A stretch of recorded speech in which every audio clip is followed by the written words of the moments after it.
Здравствуйте, это компания Vivo Telecom, и мы сегодня будем знакомить вас еще с одной радиостанцией от компании Radtel, ну или под торговой маркой Radtel. Называется модель RT420.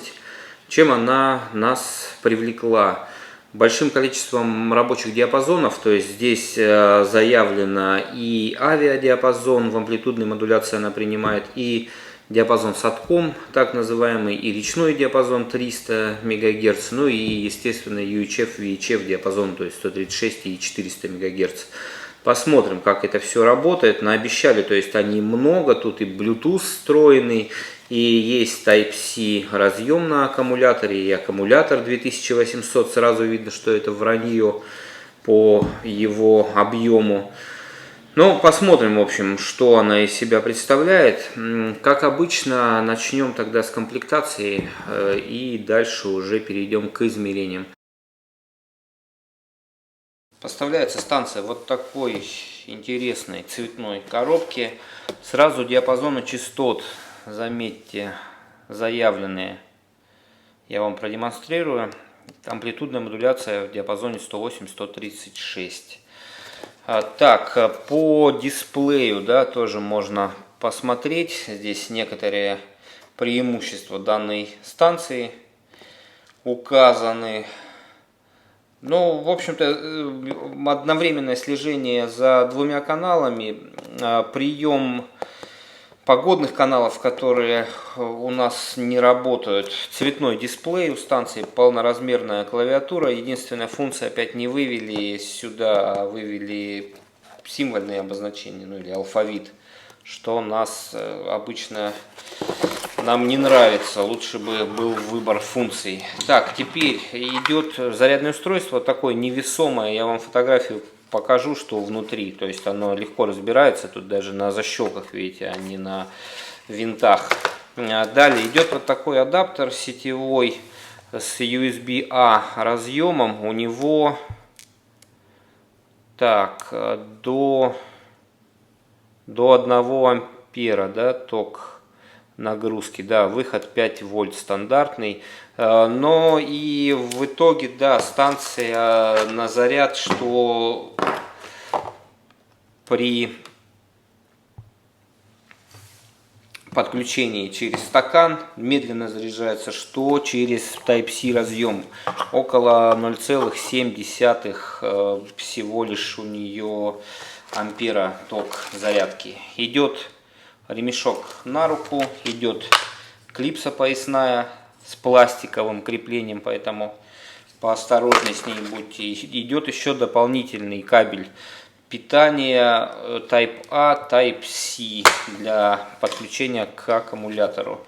Идет вот такая антенна на все диапазоны. Проверим сейчас, еще не проверяли. Вообще мы по станции как бы мало, еще только проверили аккумулятор. Больше пока ничего не исследовали, будем делать это все при вас. Так, идет вот такой литий-ионный аккумулятор. Как видите, заявлено у него 2800 мАч. Оформление в стиле Motorola я узнаю. К сожалению, реальная емкость у него в 2 с лишним раза меньше. 1209 мАч всего лишь аккумулятор. Но оно и понятно, да, можно было сразу это понять, судя по весу и по его размеру. Учитывая выходное напряжение в 7,4 вольта, здесь просто не может быть такой емкости. Ну и сам прием-передатчик. Переходим к конструкции, с комплектацией закончили. Так, конструктив станции. Вот такая клавиатура с подсветкой. Аккумулятор здесь заводится он в пазы и защелкивается вот этими двумя защелочками. Но вот что нас не устраивает, они очень плохо отходят вниз, и, соответственно, снять аккумулятор проблематично. И насколько это будет долговечная конструкция, потому что вот эти сами защелки, они стоят неровно, и снимается аккумулятор очень и очень плохо. 3 контакта.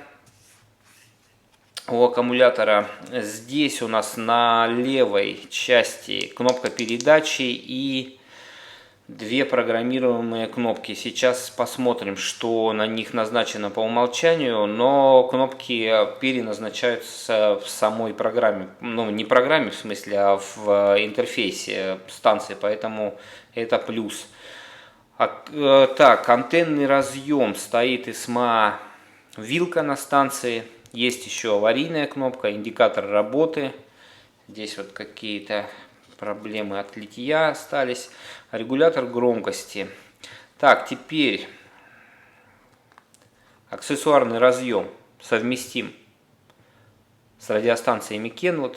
Защелкивается вот такой резиновой откидной крышкой.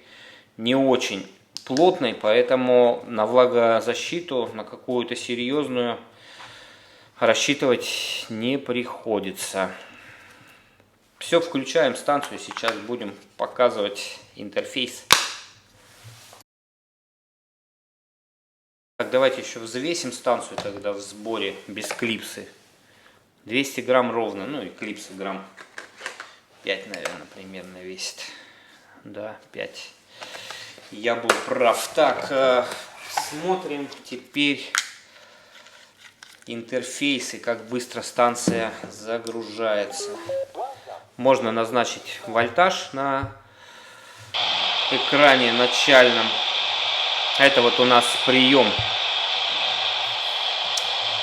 АМ модуляции авиадиапазона. Это вот погодный канал у нас в Краснодаре на 121 800. Но, как видите, не принимает ничего с этой антенкой. Я так подозреваю, что чувствительность у нее слабовата на этой частоте. Поэтому сейчас это все замерим. Так. Кстати, подсветки-то я не вижу. Хоть клавиатура и прозрачная, но подсветки клавиш не видно. Так, теперь, ну давайте начнем тогда с кнопок. Нижняя кнопка включает функцию захвата частоты. Здесь тоже она заявлена, проверим, как она работает. Так, по длительному нажатию не происходит ничего, похоже. Так, сейчас давайте я отсюда уйду тогда, наверное, потому что прием все время включается, чтобы нас не отвлекало. Так, по длительному нажатию. Открытие шумодава. Так, верхняя кнопка. Коррупционеров-то нет в стране, если. Включает приемник FM. Длительное нажатие также включает сканирование.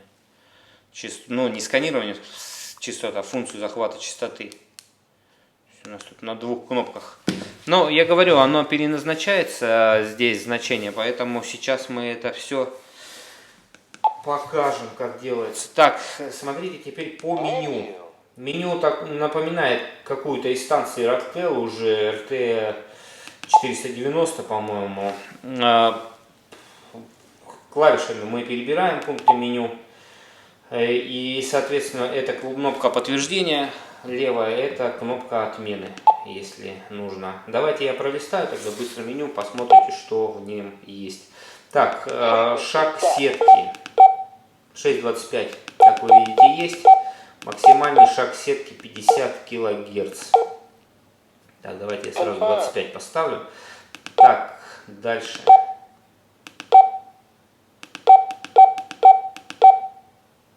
Так, вот обратите внимание, это похоже у нас скрэмблер аналоговый. 3 варианта ставится. Ну, пока отключим, потом посмотрим, работает он или нет. Так, имена каналов. Так, вот функция сохранения энергии аккумулятора.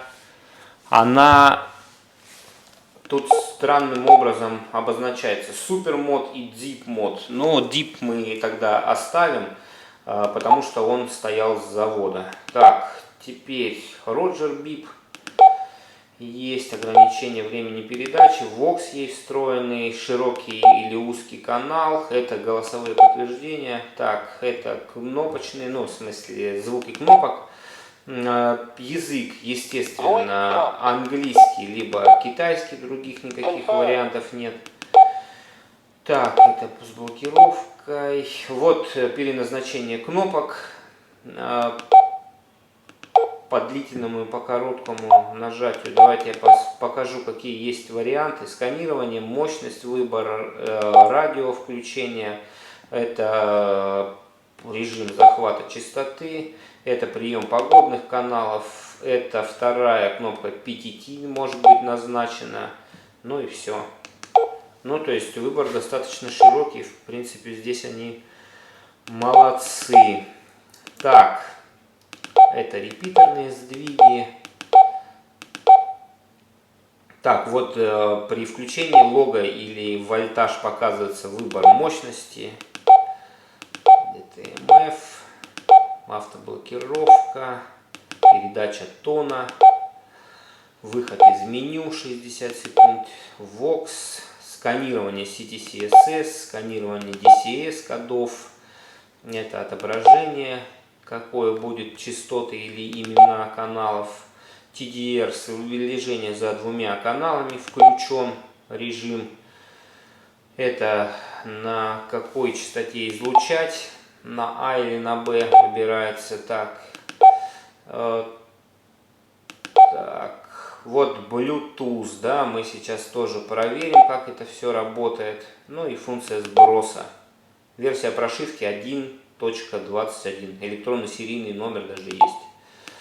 Можно посмотреть. Ну и можно прочитать инструкцию, то есть появляется QR-код, зайдя, по которому можно получить инструкцию. В коробке, как вы заметили, инструкции нет. Все, на этом меню закончено. Тогда переходим к измерениям. Так, ну что, давайте проверять тогда выходную мощность станции. Будем проверять на 3 диапазонах. 145, частота будет 434 и речные каналы тоже проверим. 300, 200 проверим, какая мощность. Это основной канал речного диапазона. На 255 смысла нет проверять, потому что она не работает на исходящих частотах саткома. И, естественно, в авиадиапазоне она на передачу тоже не работает. Так, смотрите, сначала 145, частота, мощность высокая. Аккумулятор, естественно, полностью заряжен. Включаю тогда прибор. 10 ватт у нас вся шкала будет. Надписи снизу, риски сверху. Нажимаю на передачу, смотрим.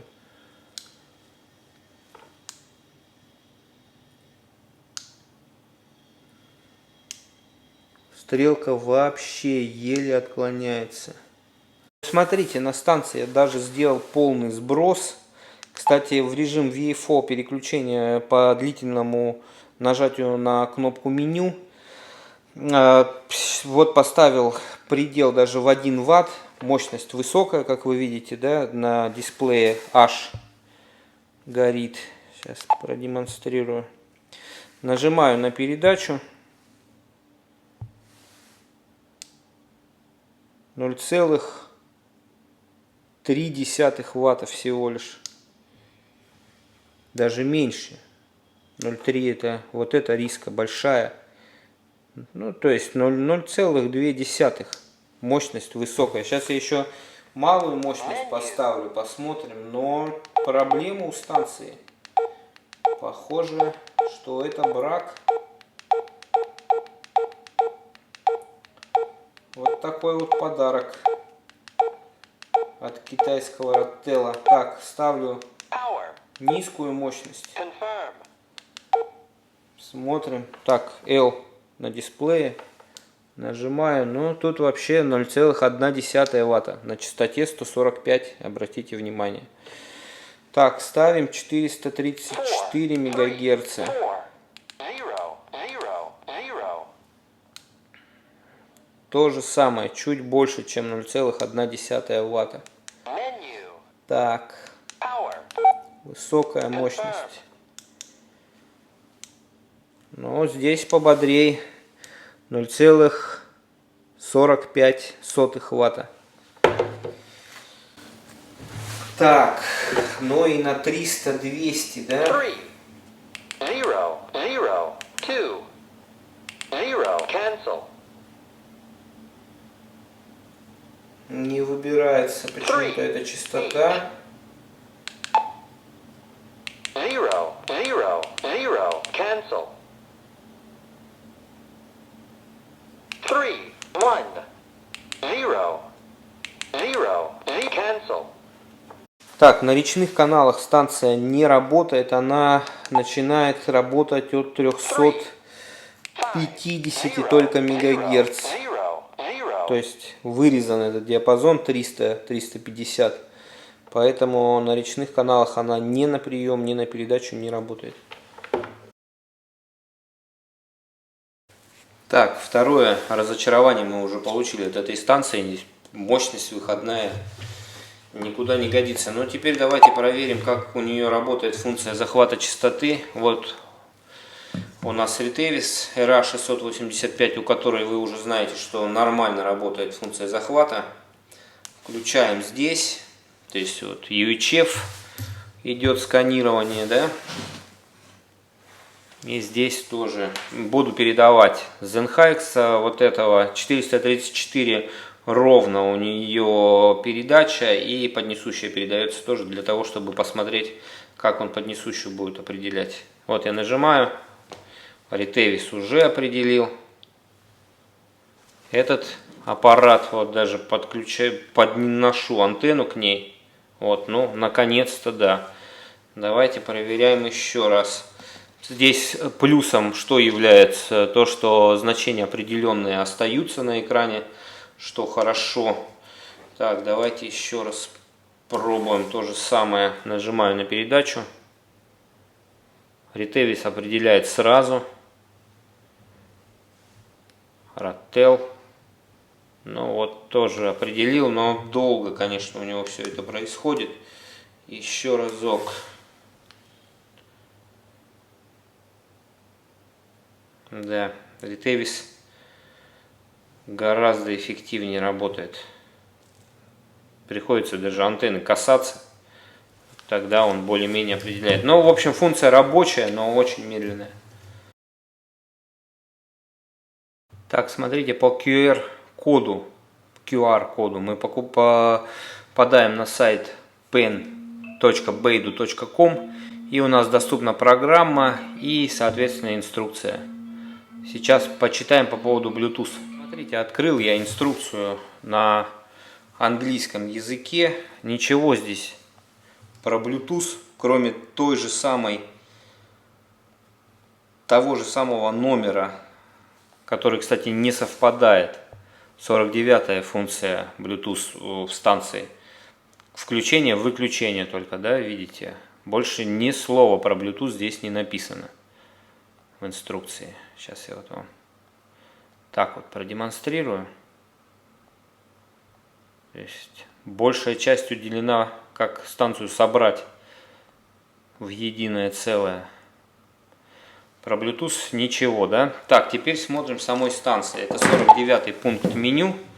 Давайте я вам сейчас тогда приближу и буду показывать. Так, 49-й. Перемещаться мы, естественно, можем здесь по номерному обозначению номера функции, ну то есть набираем на клавиатуре цифры, мы попадаем. Вот есть BLE, это, я так понимаю, с низким потреблением включается Bluetooth, но ничего не происходит, время терять не будем, я уже его включал. Voice, вот подключение гарнитур, казалось бы, да, нажимаем, появляется значок Bluetooth. Ничего больше не происходит, никакого поиска, ничего. То есть значок горит, да? Я вышел в меню, там тоже кнопки эти нажимаю. На кнопки назначения поиска Bluetooth устройств, естественно, тоже нет. вот есть рабочая гарнитура, да? Сейчас я ее переведу в режим сопряжения Bluetooth. Здесь, Menu. как видите, вот я могу еще раз зайти сюда, Confirm. продемонстрировать, да? Могу BLE включить. Confirm. То есть, кроме появления значка, больше Confirm. никаких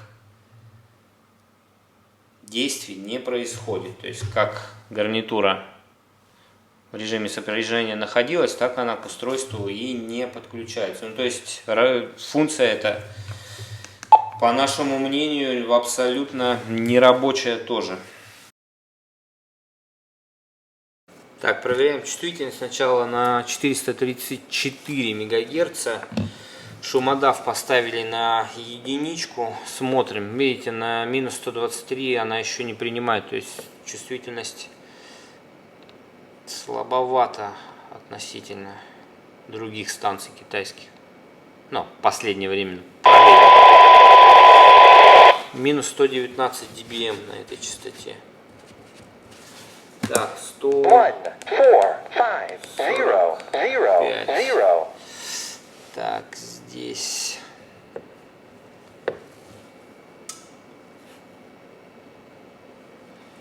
Так, в минус 122 она еще не работает. Так, давайте я шумодав проверю. Да, на единичке он остается, естественно.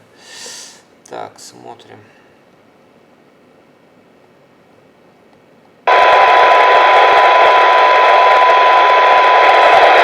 Минус 116. Так, 255. 2, 5, 5, 550. 0. Так.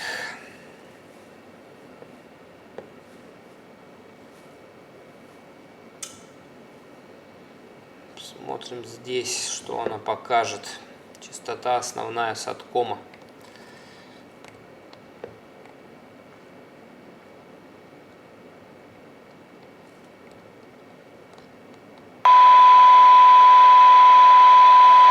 Минус 102.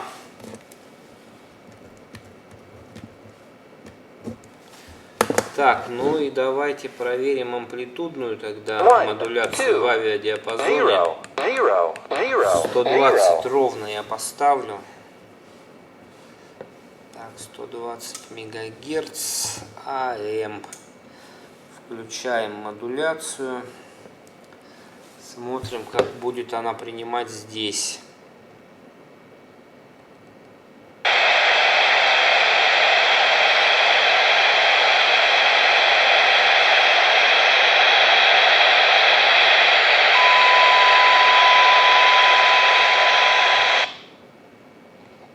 Так.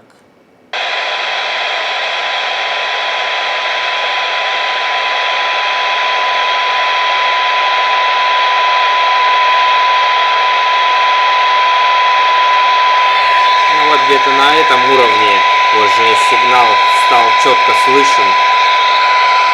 Минус 95 dBm.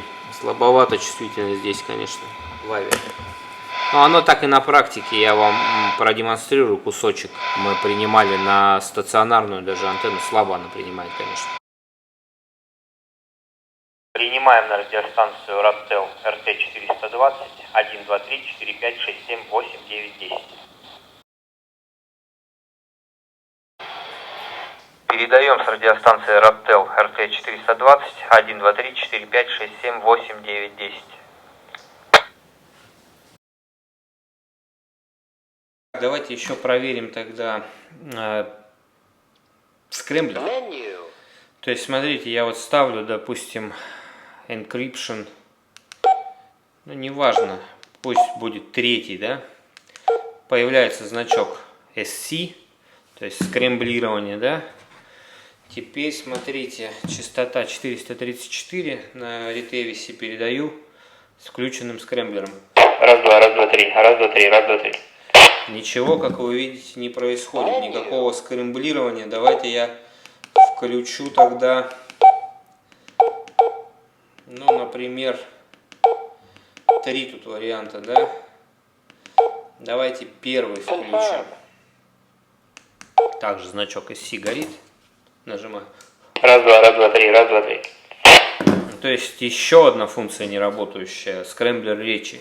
В меню, кстати, на 470-ю станцию с ней идет бумажная инструкция. Вот этот режим, да, Voice Encryption.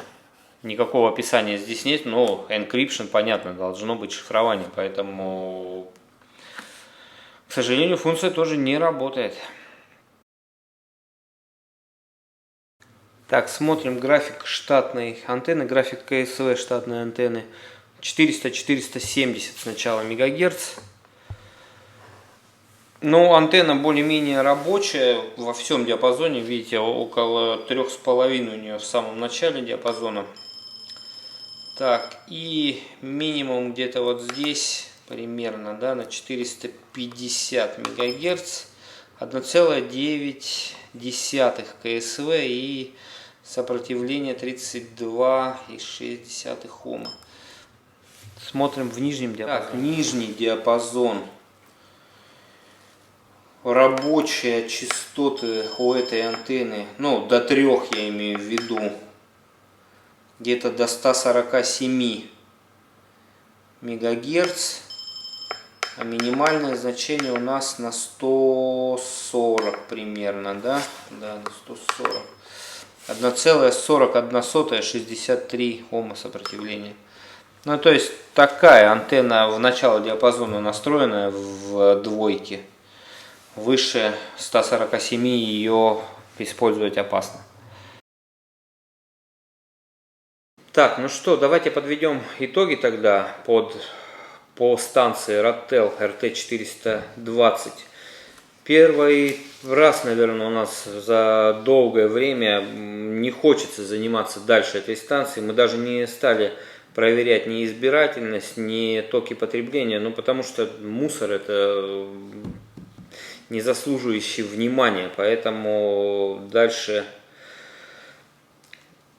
6 недостатков мы уже нашли, поэтому продолжать их искать смысла я никакого не вижу. Но давайте я их все тогда озвучу. Во-первых, емкость АКБ меньше почти в 3 раза заявлена, да, заявлено 2800, реально 1209. Дальше, ток заряда от USB порта слабоват. Заряжается станция долго, даже несмотря на то, что такой аккумулятор низкой емкости, все равно около 3 часов вам понадобится ее заряжать. Напоминаю, что, например, те же хайтеры уже имеют также USB порт, например, там AP515, у них запросто ток заряда до 2 ампер, поэтому если уж делать Type-C, то с нормальным током тогда. Далее.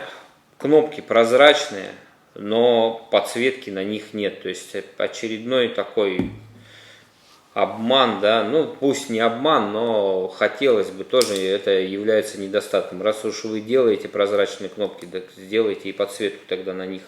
Далее сам корпус и пластик, и крепление аккумулятора тоже все такое очень несерьезное и напоминает какую-то детскую игрушку, а не радиостанцию.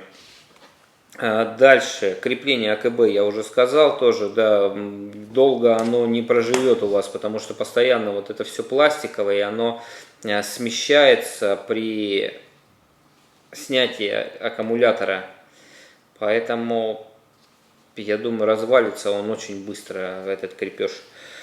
Далее, мощность выходная. Ну, наверняка нам попался брак тогда, но 0,4 ватта на 434 и на 145 вообще 0,2 ватта. Это, естественно, не работа. Далее, опять же, заявлен Bluetooth. Никаким образом он не работает, то есть никакого интерфейса нет. Для связи с гарнитурами, никакого поиска нет в этом режиме, поэтому тоже является недостаток. То есть недостатком. Заявляли они, в общем, много, но ничего из этого нормально не работает. Поэтому, естественно, мы ставим станции 1 балл, не больше. Из преимуществ я даже не могу ничего хорошего сказать. Но единственное, может быть, то, что он еще 255 принимает и 300. 300 он опять же не принимает, да, вырезанная эта частота. В авиадиапазоне он еще что-то пытается принять, но тоже минус 95 dBm, это слабая слишком чувствительность. Ну, то есть станция ужасна. Нам не понравилось, 1 балл мы ей ставим, никому мы не советуем ее покупать. И вообще мы как бы не советуем никакие станции покупать. Тут просто некоторые пишут, что вы нам посоветовали, а вот в ней такие-то недостатки. Вот смотрите, мы берем станцию вместе с вами и исследуем ее, знакомимся вместе с вами. То, что мы находим какие-то недостатки или какие-то преимущества, вы можете с нами соглашаться или не соглашаться на них, да. И опять же, мы, естественно, можем не все сразу найти. Со станцией мы там по месяцу, по 2 не работаем, поэтому какие-то скрытые дефекты мы выявить сразу не можем. Поэтому полагаться всецело на нас не стоит. То есть принимайте решение сами, покупать станцию или не покупать, исходя вот из наших исследований. То всегда решать вам. Все, с этой станцией тогда закончим. 1 балл мы ей ставим. Я еще вам потом покажу станцию RT470 от Ratel. Они одновременно пришли. У нее то же самое, в принципе, заявлено, но аккумулятор у нее явно побольше, и выходная мощность у нее заявлена побольше. Посмотрим, интерфейсы у них одинаково, но там хотя бы Bluetooth на коробке, вот он указан, но Bluetooth там в меню нет. Ее тоже посмотрим тогда. Но с этой полное разочарование, конечно. Все, на этом тогда заканчиваем. Кому видео понравилось, ставьте лайк и подписывайтесь на канал. Это Vivo Telecom. Всего вам доброго. До свидания.